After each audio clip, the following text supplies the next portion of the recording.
Nous sommes dans le sud de la France, dans la belle région de l'Aude. Une région chargée d'histoire, mais aussi de mystère. Car c'est ici que serait caché un fabuleux trésor.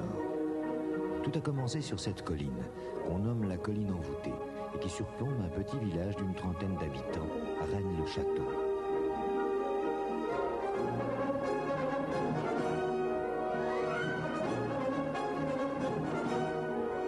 Un village qui reçoit chaque année plus de 20 000 visiteurs venus du monde entier, attirés par la légende du trésor de la Bessonnière. Je suis tout à fait persuadé que la Bessonnière a découvert, sinon un trésor, du moins un magot d'une certaine importance. Je suis persuadé, mais il s'agit d'une conviction intime, je ne peux en aucun cas la démontrer aujourd'hui, qu'il reste quelque chose, mais ce quelque chose, est-ce que ça provient du trésor de la Bessonnière ou est-ce que ça provient d'un autre dépôt, d'une autre nature? Là est la question. La Bessonnière reste une énigme pour de nombreux historiens. C'est un homme intelligent, volontaire et ambitieux. Mais il n'est qu'un modeste curé de campagne. Il est pauvre et pourtant il a vécu comme un seigneur. C'est en 1885 que Béranger Saunière est nommé curé à Rennes-le-Château. Quand il pénètre dans son église pour la première fois, il est atterré. L'église est en ruine, la voûte s'affaisse, la toiture est délabrée. Pour rénover cette église, il faudrait beaucoup d'argent, et la Bessonnière n'a pas un sou vaillant. Il va donc tout d'abord faire appel au maire de Rennes-le-Château, mais ce sera en vain. Les villageois sont trop pauvres pour financer de tels travaux. La Bessonnière ne se décourage pas. Il va trouver une riche donatrice.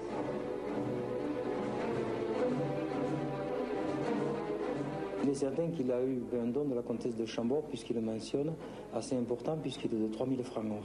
Alors, la restauration a démarré tout d'abord par le remplacement, l'enlèvement du vieux maître-autel qui est très, très ancien, et dont on a une description fidèle, puisque l'abbé lui-même a écrit que le maître-autel était formé d'une pierre brute soutenue par 2 piliers, dont un sculpté. Et c'est dans ce pilier sculpté que la Bessonnière va faire une première trouvaille, à savoir des documents.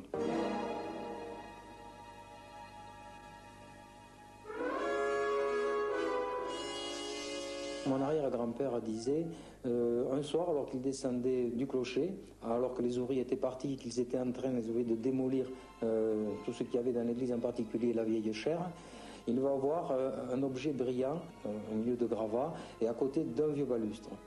Alors il s'en approche, et je suppose qu'il a dit Macarel Kezako, puisqu'il a vu que c'était effectivement une fiole qui contenait un petit bout de papier à l'intérieur.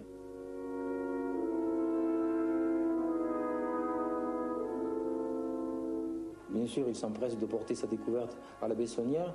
Il attend probablement une réponse, mais la Bessonnière lui dit évasivement, ce sont certainement des reliques, ça n'a aucune importance.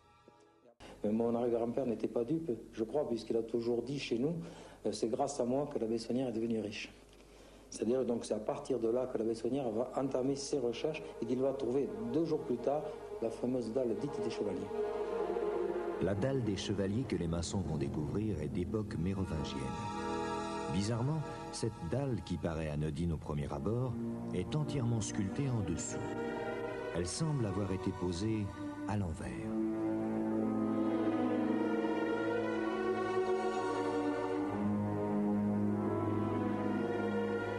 À la vue de ce qu'il y avait sous la dalle, l'abbé a congédié immédiatement les 2 maçons en prétextant que c'était l'heure du déjeuner.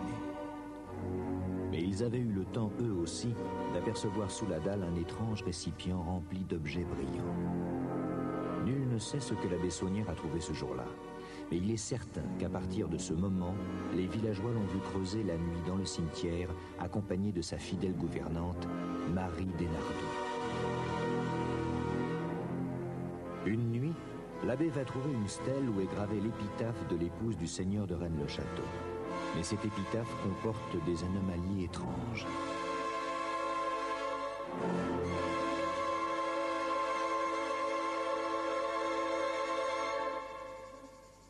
Nous avons reconstitué la dalle de la marquise de Blanchefort, Donc on constate à première vue que le graphisme est presque incompréhensible sur la tombe d'une dame de haute naissance.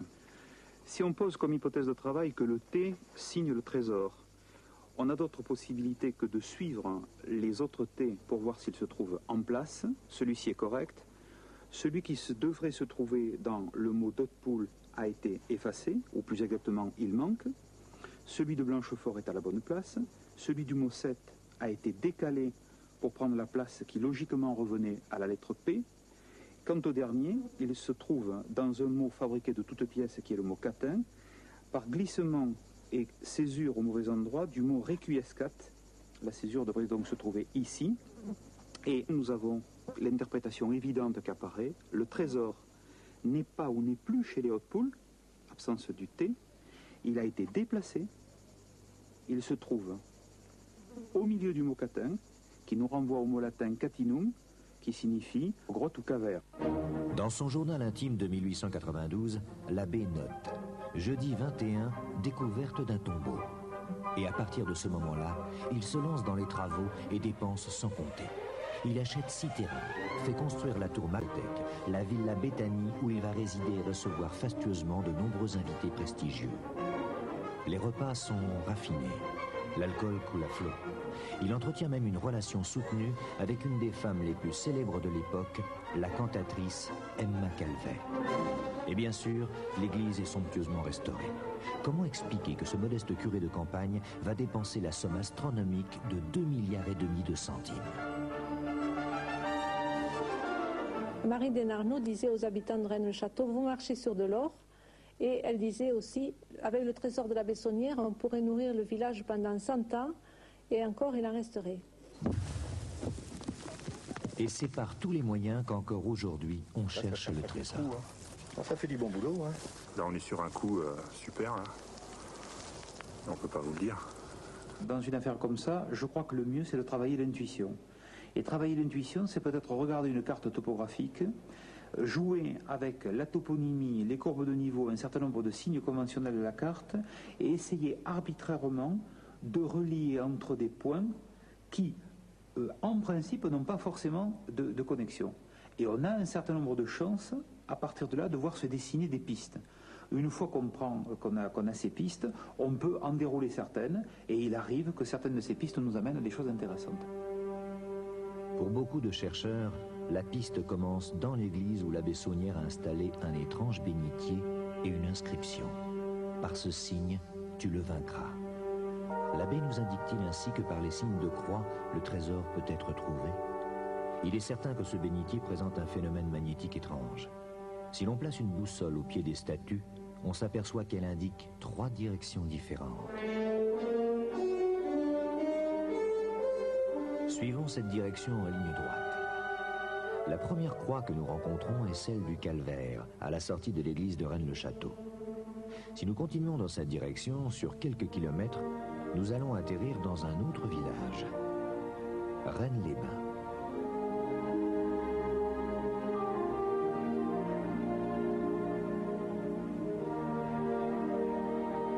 Juste à l'endroit où se trouve le cimetière, précisément sur une tombe qui est marquée bizarrement d'une flèche.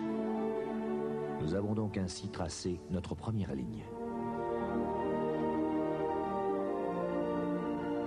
Si nous repartons du calvaire de Rennes-le-Château et que nous suivons la même direction en ligne droite, allons-nous trouver sur le chemin une autre croix.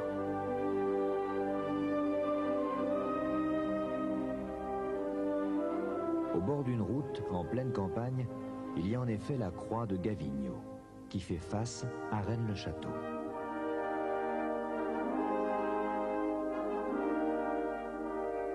Nous avons donc établi un triangle en reliant les 3 croix. Et c'est dans ce périmètre que des centaines de chercheurs creusent en vain depuis 30 ans pour trouver le trésor de la Bessonnière. Il est certain que de nombreux témoins ont vu pendant des années la Bessonnière parcourir les sentiers de la région. Que cherchait-il? Avait-il obtenu des renseignements sur l'emplacement d'un autre trésor? Ou choisissait-il une cachette pour y enfouir son magot?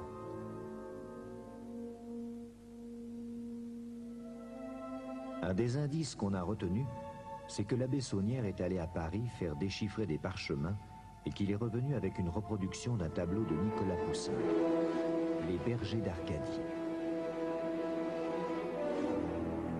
Pourquoi a-t-il choisi cette reproduction? Selon certains experts, le fond de ce tableau ressemble étrangement à certaines montagnes de la région.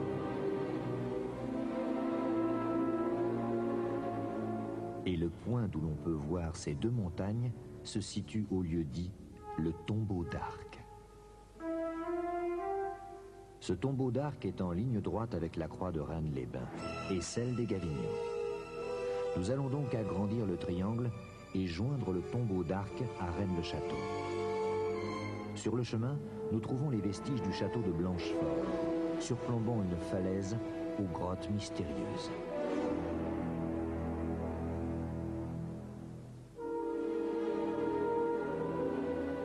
Toujours en ligne droite, à quelques kilomètres devant nous, Rennes-le-Château. Est-ce dans ce deuxième triangle que se trouverait le trésor? Officiellement, les fouilles sont interdites, mais la nuit, les recherches continuent. Qu'aurait donc trouvé l'abbé Saunière? Les hypothèses sont nombreuses et les avis sont partagés. S'agit-il du trésor des Mérovingiens ou de celui du roi Salomon rapporté par les Romains? D'autres encore pensent que c'est le trésor de la reine Blanche de Castille ou celui des Templiers qui se cache dans ces grottes et ces rivières souterraines. Après 30 ans de recherche, je pense effectivement que ce trésor existe toujours, et s'il existe toujours, il est bien là. Être chercheur, c'est vouloir accéder à la vérité cachée. Donc au moment où vous mettez la main dessus, c'est une joie tellement profonde que vous la gardez pour vous. Pardon monsieur, bonjour. Bonjour. On peut vous poser quelques questions? Mais vous pouvez toujours. Qu'est-ce que vous cherchez en ce moment? Je cherche le fabuleux trésor de Rennes-le-Château. Je ne sais pas si c'est moi qui le trouverai, mais parce que je pense qu'il y a beaucoup d'appelés, mais peu d'élus.